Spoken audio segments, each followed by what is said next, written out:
এই কয়েক বছরের যে নির্যাতনের শিকার হয়েছি, আমরা স্বৈরাচারী শাসনের পতন চাই। এখানে তারেক রহমানের শেখানোর কিছু নাই।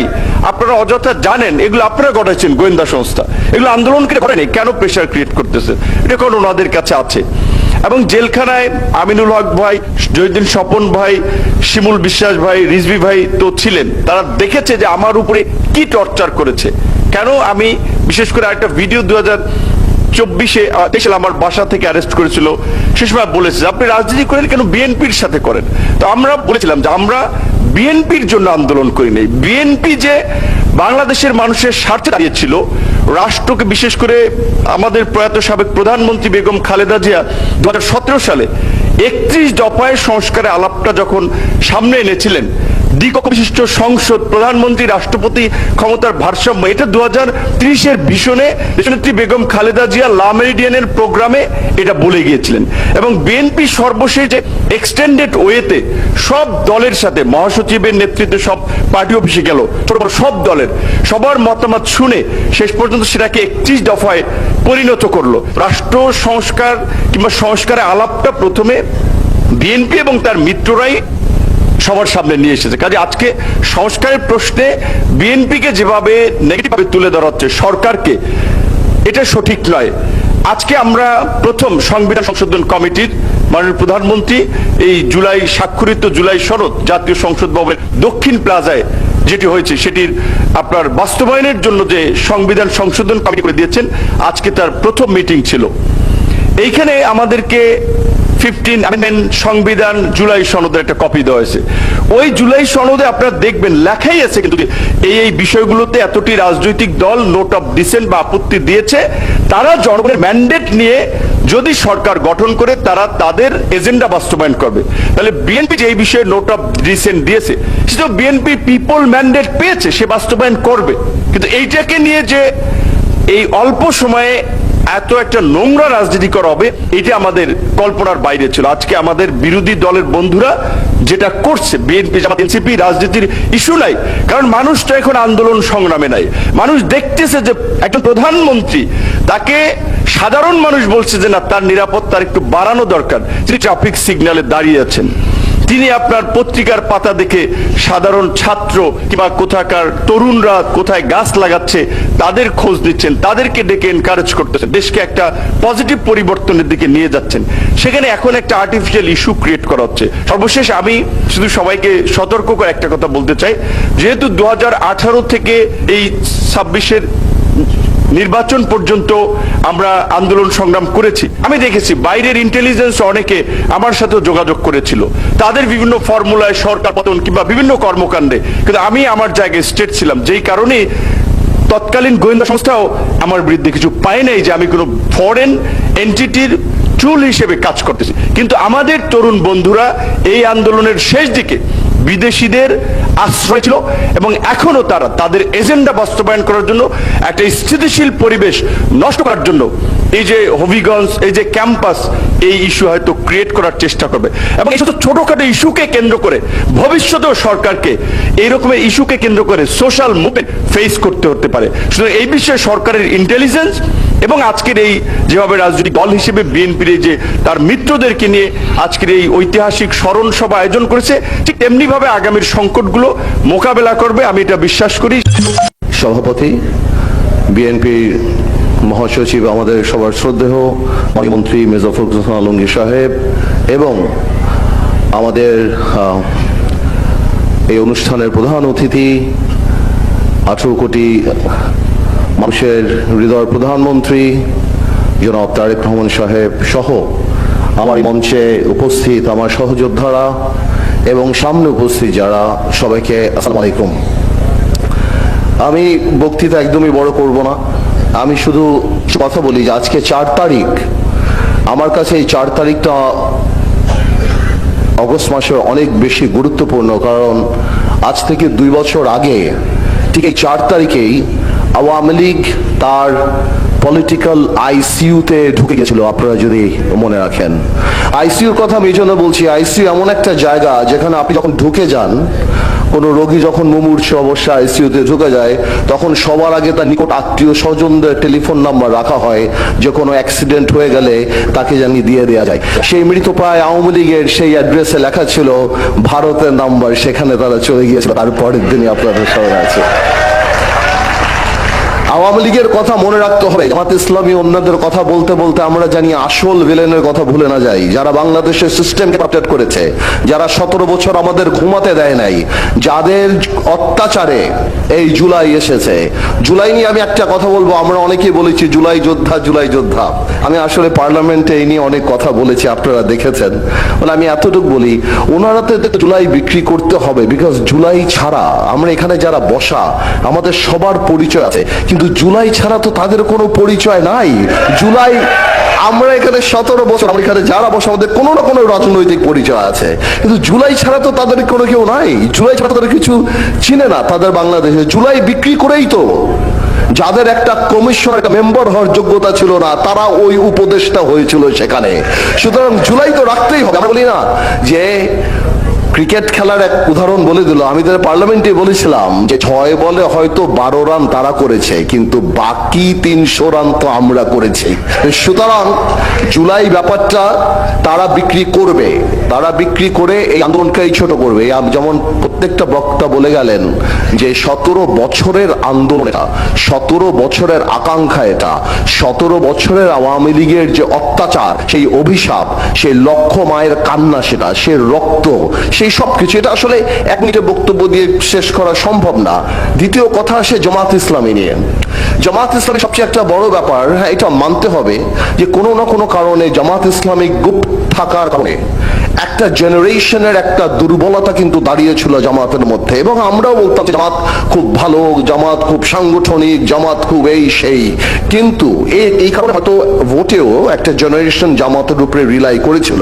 কিন্তু আজকে এই 6 মাসে যারা জামাত বা এনসিপির উপরে রিলাই করেছিল, তাদের হৃদয় ভেঙে চুরমার হয়ে গিয়েছে।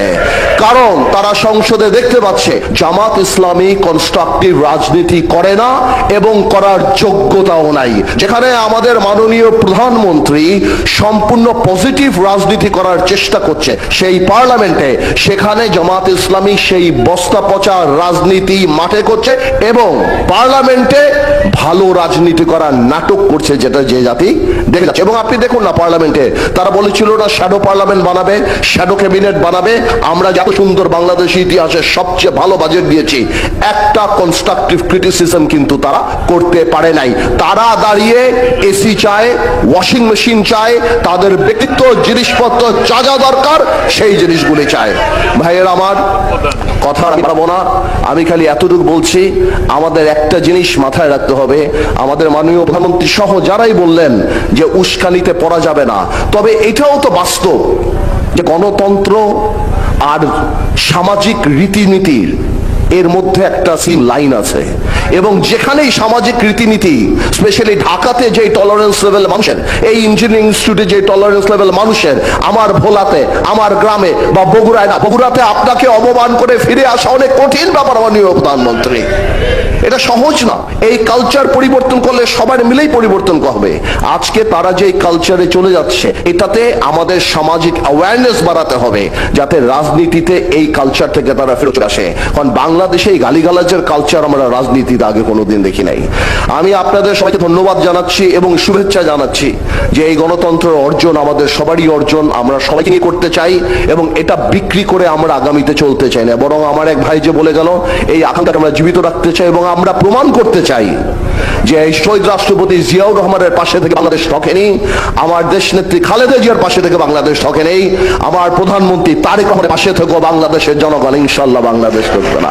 সবাই আমাদের কোমরে ব্যথা আছে, আমার ডান পায়ে ভর দিতে পারি না, একটি বারের জন্য আমাদের করোনাকে নিয়ে বিভিন্ন জায়গায় পদায়নের নামে দেশি বিদেশি লোক নিয়ে আছেন। আমাদের চেয়ে বেশিটা কে করেছে? কে বেশি ত্যাগ করেছে। 5 আগস্ট না হলে 26টি মামলা নিয়ে অন্তত 70 বছর আমাকে জেল কাটতে হতো। 26 মামলার আসামি হয়ে আমি কেরানীগঞ্জ থেকে 6 আগস্ট 2024 ছাড়া পেয়েছি। একটি বারের জন্য রাষ্ট্র খবর নিয়েছে, আপনারা কেস দেন, পদক দেন, এটা দেন ওটা দেন, আমরা কোথায়? সাংবাদিকরা শুধু সাংবাদিকতা করবে। আজকে বলেন যে বিএনপির কোন সাংবাদিক দরকার নেই, সেদিন কেন মিছিলে দরকার ছিল, সেদিন কেন পেশাজীবীদের দরকার ছিল, সেদিন কেন কাদের গরিবের চৌধুরীদের।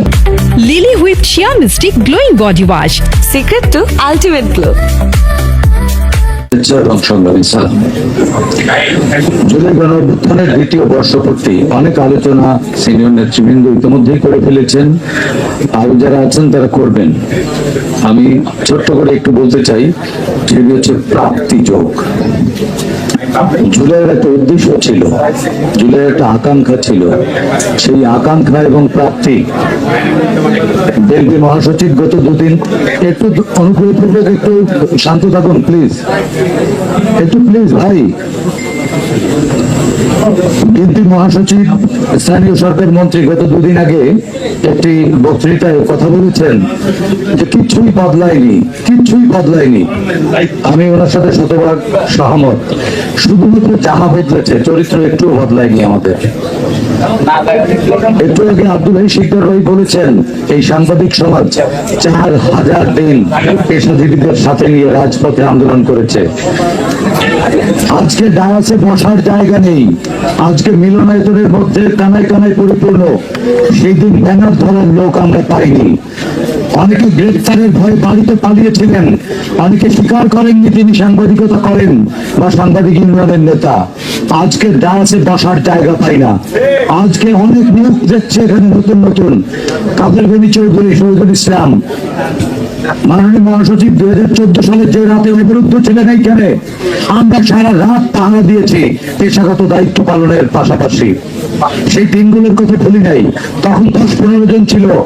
যেভাবে একটি বিএনপির মতো একটি পার্টির মহাসচিবকে অপমান অপদস্থ করা হয়েছে, এরপরেও কোন আপনাদের কি লজ্জা শরম হয় না?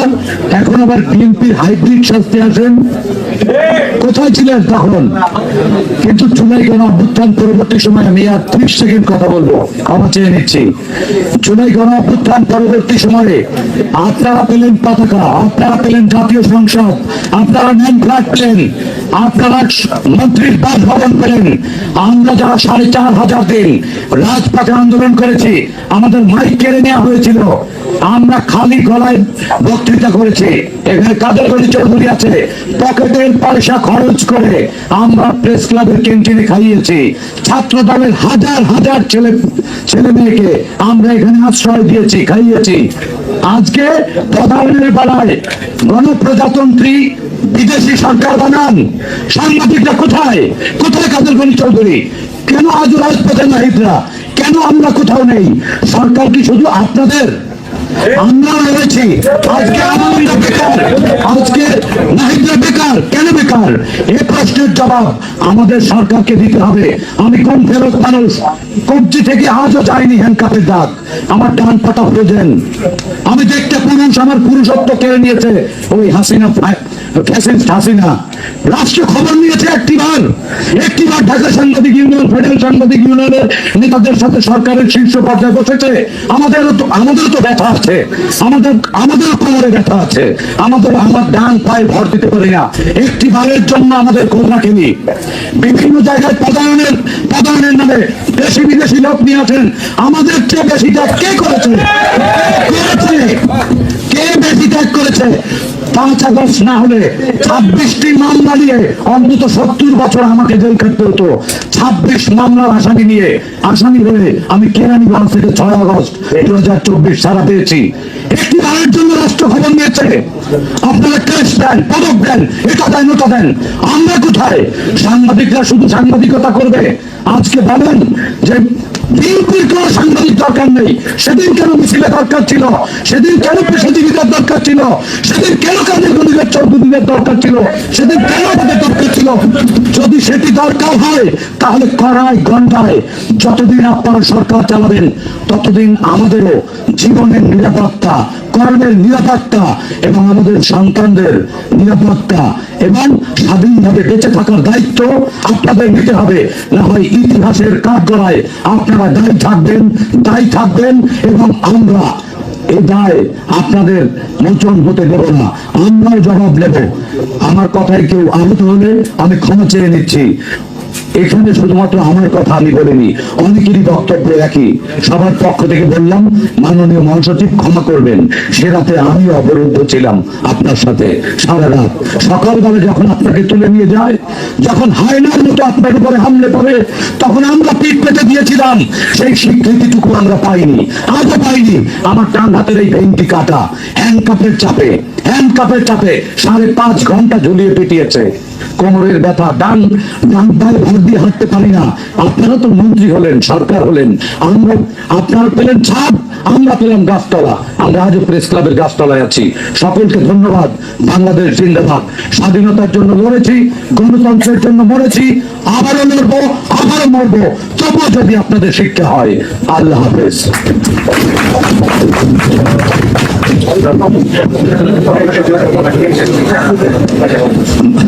ধন্যবাদ সাইদ খানকে।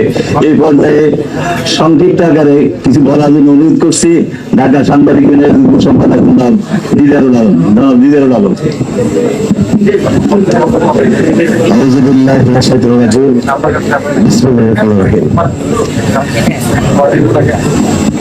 এইমাত্র আমার প্রিয় সহকর্মী লড়াই সংগ্রামের রাজপথের এর আগে আপনাদেরকে আমরা অবহিত করেছিলাম যে আমাদের হাতে 12টি তদন্ত প্রতিবেদন জমা হয়েছে। আমরা আপনাদেরকে অবহিত করেছিলাম যে এই 12টা প্রতিবেদন আমরা পর্যালোচনা করে পর্যায়ক্রমে আমরা ফরমাল চার্জ দাখিল করব। তারই ধারাবাহিকতায় আমরা একটি ফরমাল চার্জ ইতিপূর্বে আমরা দাখিল করেছি আজিমুল নামে একজন আসামির বিরুদ্ধে। আপনারা ইতিমধ্যে আপনাদেরকে আমরা জানিয়েছি। আজকে আমরা 2টি ফরমাল চার্জ আমরা ট্রাইব্যুনাল 2-তে দাখিল করেছি। একটি হচ্ছে, আপনারা জেনে থাকবেন যে বাংলাদেশের এই জুলাই আন্দোলনের সময় অত্যন্ত হৃদয় বিদারক যে ঘটনাটা ঘটেছিল, আসাবুল ইয়ামিন, আপনারা সকলে তার নাম জানেন, যাকে একটা এপিসিতে গুলি করে উপর থেকে ফেলে দেওয়া হয়েছিল এবং টেনে হিসড়ে তাকে নিয়ে হাসপাতালে রাস্তার ওই পারে ফেলে দেওয়ার পর সেখান থেকে লোকজনের সহায়তা তাকে হাসপাতালে নেওয়া হয় এবং সেখানে আসাবুল ইয়ামিন মৃত্যুবরণ করেন। এই হৃদয় বিদারক দৃশ্যটি সারা পৃথিবীতে তখন বিবেকে নাড়া দিয়েছিল এবং তার পরিপ্রেক্ষিতে সারা বাংলাদেশের মানুষ তৎকালীন ফ্যাসিস্ট সরকারের বিরুদ্ধে আন্দোলনে নেমে পড়ে এবং দলমত নির্বিশেষে তখন কিন্তু ওই আন্দোলনের ছাত্র জনতার সাথে তারা সকলে শরিক হয়েছিল এবং সেই ঘটনার পরে ইন্টারনেট বন্ধ হয় এবং এই ঘটনার পরিপ্রেক্ষিতে আজকে আমরা ফরমাল চার্জ দিয়েছি। সেখানে আমরা 19 জন আসামির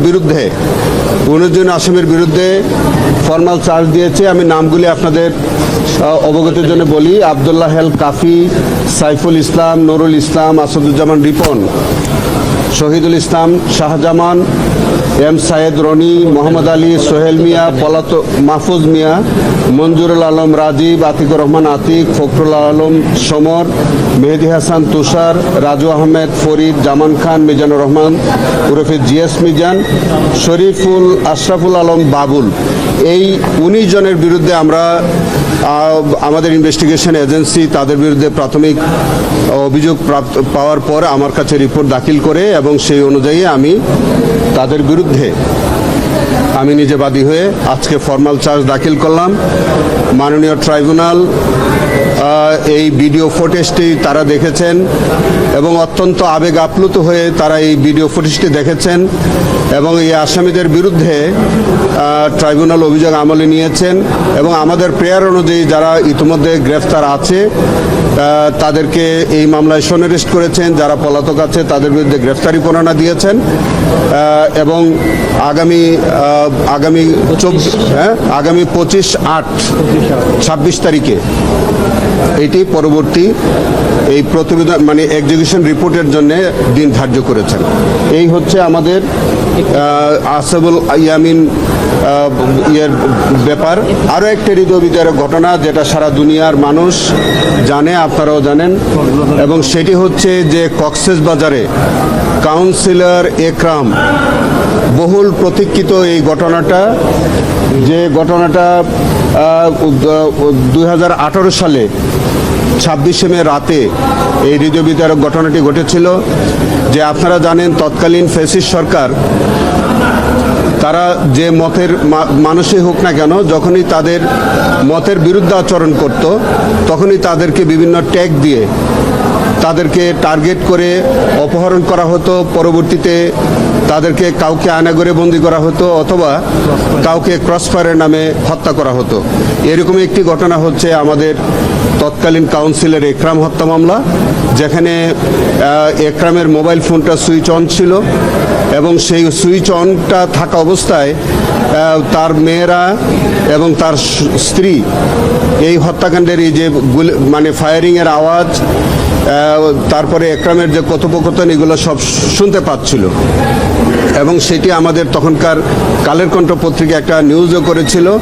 এই সমস্ত কিছু আমরা আলামত হিসেবে নিয়েছি। এই মামলার মধ্যে প্রত্যক্ষদর্শী সাক্ষী সহ বিভিন্ন সার্কামস্টেন্সিয়াল এভিডেন্স, এগুলোর ভিত্তিতে সেখানে আমাদের সুপিরিয়র রেসপন্সিবিলিটি হিসাবে শেখ হাসিনা, আসাদুজ্জামান কামাল, উবায়দুল কাদের, আব্দুর রহমান বদি, সেখানকার একজন কুখ্যাত, আমরা সংসদ সদস্য বলতে লজ্জাবোধ করছি, যিনি মাদক ব্যবসায়ী ছিলেন এবং তার মেটিকুলাস ডিজাইনেই এই বদির পরিকল্পনায় এই ঘটনাটা ঘটেছিল। কারণ এই একরাম ছিল তার প্রতিপক্ষ এবং এটাও আপনাদেরকে একটু অবহিত করে রাখি, এটা পরবর্তীকালে আপনারা হয়তো সাক্ষ্য প্রমাণে আসবে দেখবেন যে একরামকে হত্যা করার পর তার সম্পত্তি কিন্তু এই বদি তার সম্পত্তি বিভিন্ন কৌশলে আত্মসাৎ করেছিল এবং নেপথ্যের নায়ক ছিল সেই আব্দুর রহমান বদি। তারপরে তৎকালীন র্যাবের মহাপরিচালক বেনজির আহমেদ, কুখ্যাত বেনজির, কর্নেল অবসরপ্রাপ্ত মোহাম্মদ আনোয়ার লতিফ খান তুষার, ব্রিগেডিয়ার জেনারেল তৎকালীন lieutenant colonel Mahbub Alam Minu, brigadier general তৎকালীন লেফটেন্যান্ট কর্নেল মিফতাউদ্দিন আহমেদ, মেজর অবসরপ্রাপ্ত রুহুল আমিন ওরফে রাজন, স্কোয়াড্রন লিডার নাজমুস সাকিব ওরফে মাহমুদ ওরফে রাজু এবং লেফটেন্যান্ট কমান্ডার মোহাম্মদ আশিকুর রহমান ওরফে সৈকত। এদের বিরুদ্ধে এই হত্যাকাণ্ডের মধ্যে তাদের সম্পৃক্ততা, তাদের সংশ্লিষ্টতা পাওয়ায় তদন্তকারী কর্মকর্তা আমাদের কাছে রিপোর্ট সাবমিট করে সেই রিপোর্টের পরিপ্রেক্ষিতে আমরা আজকে তাদের বিরুদ্ধে ফর্মাল চার্জ দিয়েছি এবং সেই ফর্মাল চার্জের পরিপ্রেক্ষিতে আমাদের মাননীয় ট্রাইব্যুনাল 2 আসামিদের বিরুদ্ধে অভিযোগ আমলে নিয়েছেন।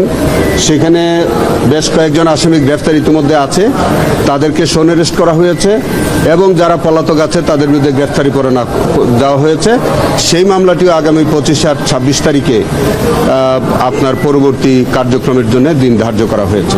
ধন্যবাদ। দুজন আসামিকে বলছে যে গুলি করেছেন, নাম উল্লেখ করেছেন দুজন সরাসরি গুলি করেছেন, একজন সৈকত আর একজন রাজন, আরেকজন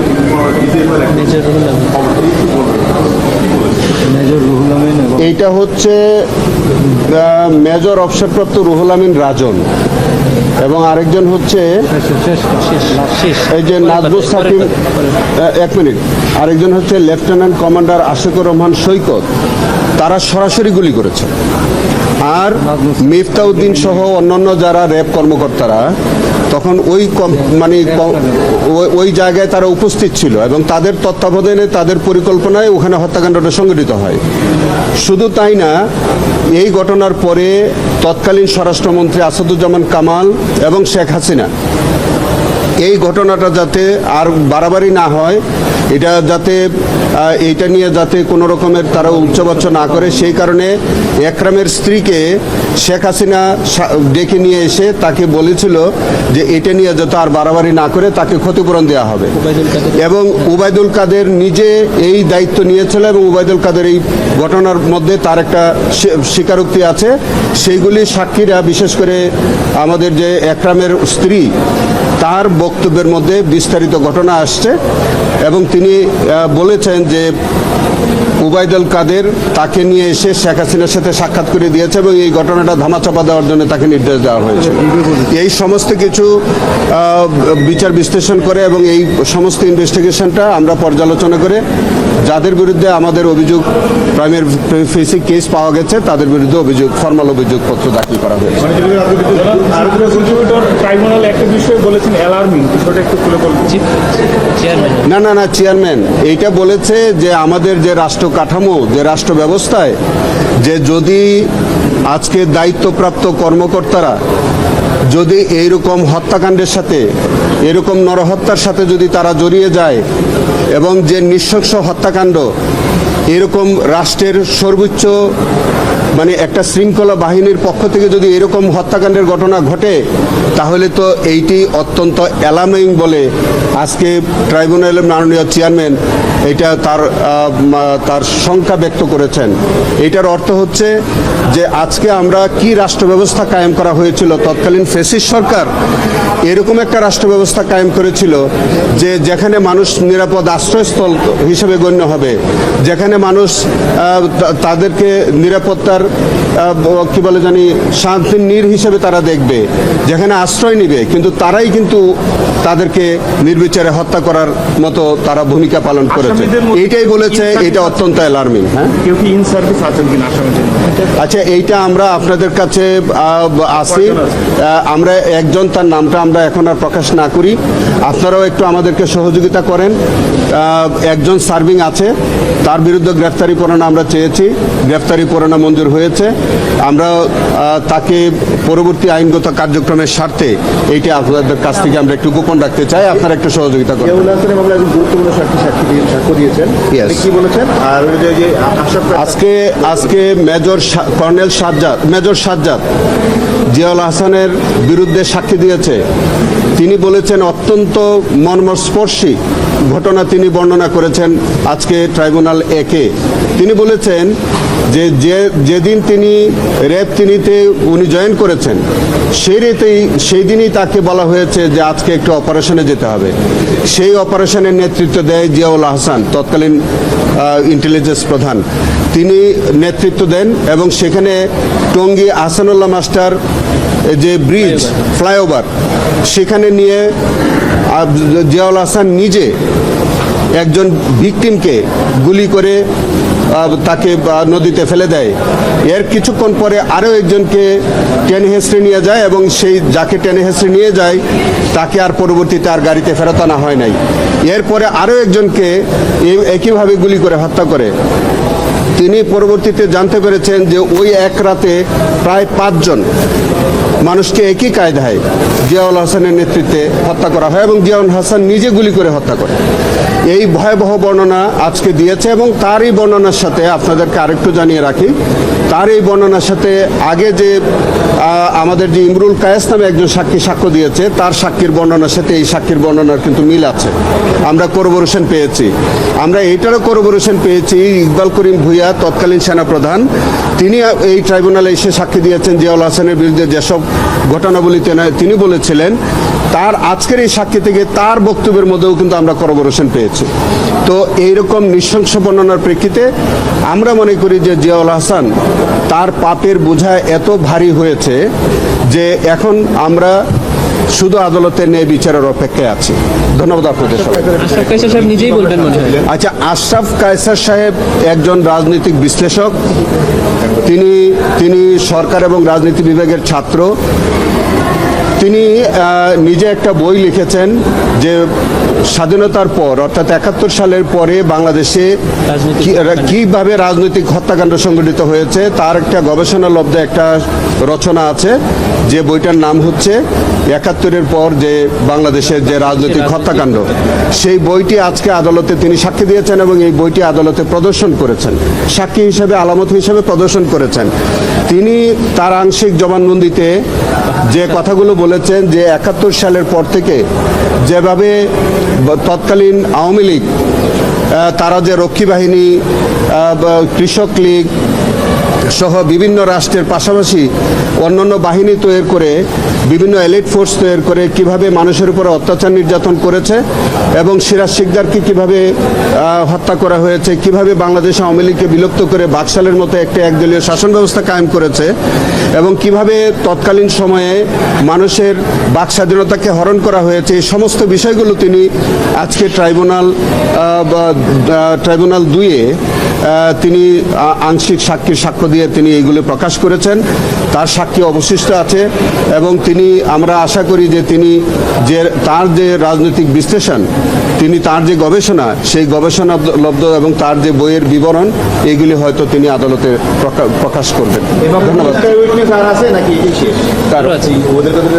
ওবায়দুল কাদেরের মামলায় আমরা আরও একজন সাক্ষী, বর্তমান বাংলাদেশ সরকারের একজন মাননীয় মন্ত্রী, তিনিও সাক্ষী দিবেন বলে আমরা প্রত্যাশা করছি। আজকে আশরাফ কায়সার সাহেবের এই বক্তব্য শেষ হওয়ার পরে তার যারা যদি আজকে শেষ হয়ে যায়, তাহলে আমরা আশা করছি যে পরবর্তীতে আমাদের ওই মাননীয় মন্ত্রী, যিনি অনেক ঘটনাবলী জানেন, এইটা নামটা একটু পরে বলি, সাক্ষীর নামটাও আমরা গোপন রাখতে চাই। তিনি বাংলাদেশ সরকারের একজন প্রভাবশালী মন্ত্রী, তিনি আসবেন, তিনি আগ্রহ প্রকাশ করেছেন, তার সাক্ষ্য দিবেন। এরপরে আমরা হয়তো এই মামলাটি আবার ক্লোজ করে দিব এবং আমরা পরবর্তী কার্যক্রমে যাব। না না, শাহাবুদ্দিন সাহেব আমার আমি শাহাবুদ্দিন, এইটা সময় আছে না, এখনো সময় আছে।